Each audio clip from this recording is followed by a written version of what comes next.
Yeah. Do you guys consume any content as far as when it comes to like developing, helping develop your game? Not. I mean, it could be even just developing with using tools, or even just the business aspect. Because one of the things for sure I've noticed with like indie development, and I think a lot of developers they kind of forget is like this is more than just like putting out a piece of art. You know what I mean? You're not just developing a piece of art. You're developing a piece of art accompanied with a small business.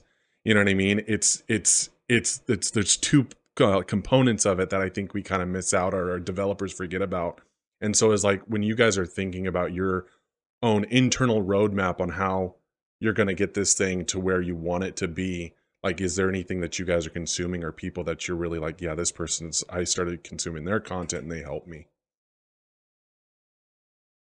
I mean, for me, I think ever since I got into it, I've been consuming a ton of it. Like, it started with just like, of course, with coding help, but then I go to YouTube a lot.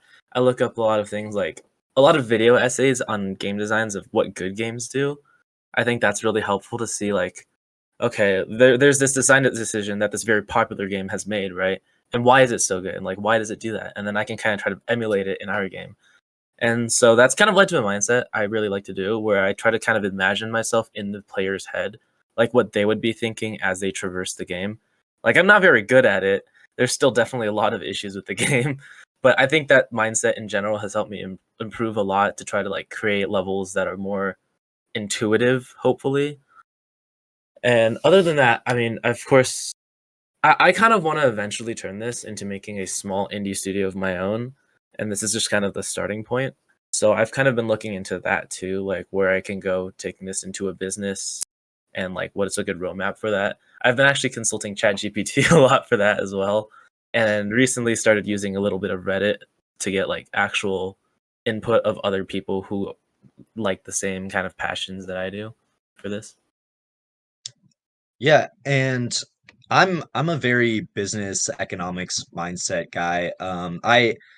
I have always been into STEM, but in high school, actually, there was another club that got me really into business as well, and that kind of entrepreneurship.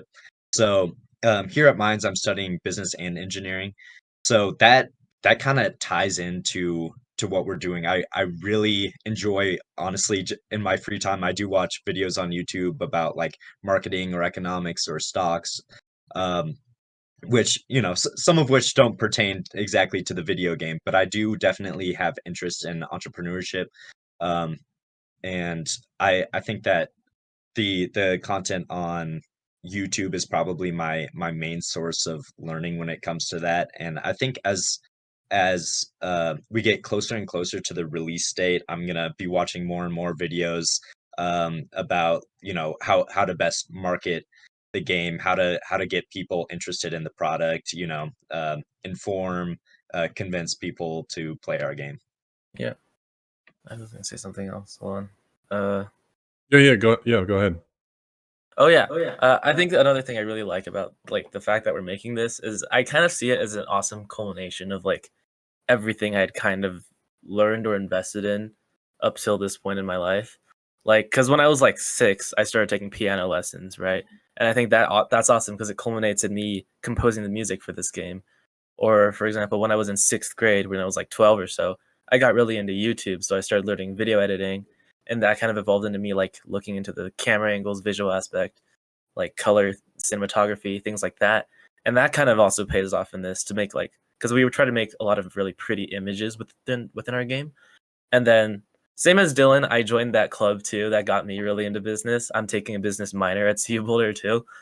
And so I think that's another really awesome thing that can culminate where eventually if I can take this into a business, I can use a lot of the things that I've learned up till this point and all apply it to what I want to do in the future. Yeah, Yeah, it's more. relating to Oh yeah, go ahead. Go so ahead. sorry. Oh, I was just gonna say this isn't necessarily related to your question, but when you're talking about the culmination of you as a kid, I I've been doing graphic design since only sophomore year, but there was a sign in, like, I think it was 7th grade, that I'd be really into it because there was this one class where we had different modules. One was like sewing, one was making a car out of driftwood, but one of them was designing a t-shirt. and I felt so bad for my partner because I would there was only one computer, and I was taking up all the time, like, trying to get it exactly right because I wanted the best, visual, there on, like, this really, um, kind of robust program, that I was working with, and I didn't get really into graphic design until sophomore year when I took an Adobe Illustrator class, but I've definitely always had that interest in graphic design and visual things. I really like, just, like, colorful images in general. Yeah, it's really cool. Yeah, no, it's for sure. Like it's funny how you said like how meticulous you were with putting that doing your t-shirt, and it's funny because I did all the UI and UX in our game, and it's like I swear to God, if it's off by like a millimeter, or you know what I mean, I'm like I'm gonna throw something through a wall, and I'm like, why? Especially working in, and I never had used Unity. We're building our game in Unity, so I'd never used Unity before. And so like I'm sitting in Unity and I didn't realize that everything had anchored to the asset above, or you know, the Oh child yeah, and the yeah, parent like the objects. hierarchy. Yeah. Oh my God. And I would lose my mind because I would sit there and mess with the transforms and trying to get things to line up perfectly. But it would just drive me crazy because I'd have it in the wrong hierarchy, or the wrong child object. They'd be like, what are you talking about? It's negative 232. What's going on here? But yeah, I totally relate to that because I literally, like, if it's not, you can see it. Even it's like the smallest amount, you can see it. And you're like, this is wrong. It's wrong. It's not right. I have to The- fix it. Yep, yeah, And I feel Unity that. yeah, for sure. but Unity. This is my first time learning it too. It's definitely tough.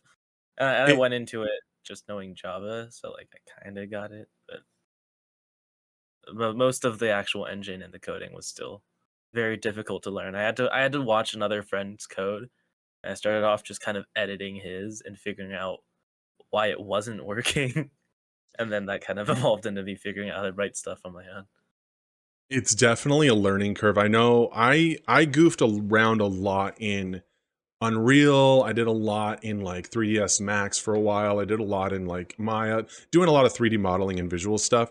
But like once I went over to Unity, I'm like, what the hell am I doing? I cannot.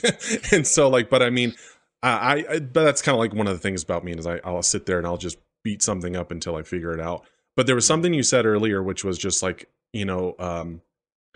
it's when you're talking about tools and just using all these different tools, especially when it comes to game development. And it's crazy how many different things, or how many different tools and you have to use or learn about to make, a video game, like you were saying, video editing, composing. I mean, I mean, just even like Canva, you know what I mean, just to try and figure stuff out, get stuff out there quickly. I mean, all the different tools that you have to do to build a video game, I think people are just have no clue compared to like music. I mean, okay, I'm going to sit down at the piano and maybe write something. You know what I mean? I can sit in front of a piano. Obviously, you can get a lot more expanded from there, but I feel like Mhm.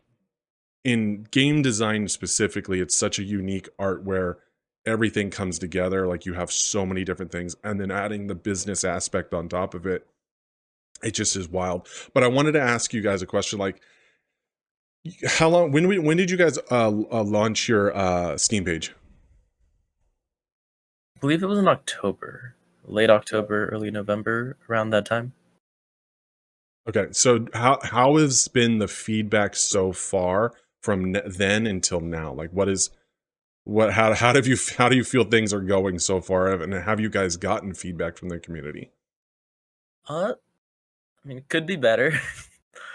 I think current stats on Steam. So we made a demo. The demo has about 900 downloads or so, which is pretty. I like that quite a bit.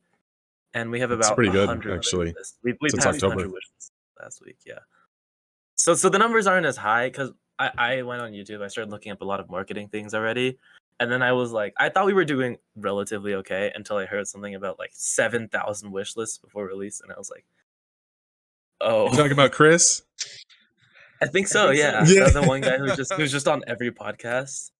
Yeah, he's Yeah, the marketing guy, Chris. Yeah, yeah, that guy. yeah, he's got good content though. I definitely, Yeah, yeah. I watched a ton of his videos, but yeah, I heard that, and I was like, oh, I maybe I'm not doing as well as I thought. But otherwise, I mean, we've had a few like very small YouTubers or whatever play our game because I sent them like some free keys or they play our demo.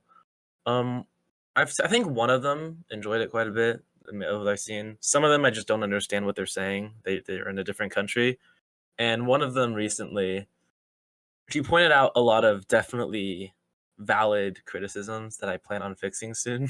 So I'm excited to go do that. I fixed some of them already, but I like having a lot more different people, especially people who make content and like you can see them play the game while they try to explain it. I think that's really helpful for trying to fix the game or improve it for publishing.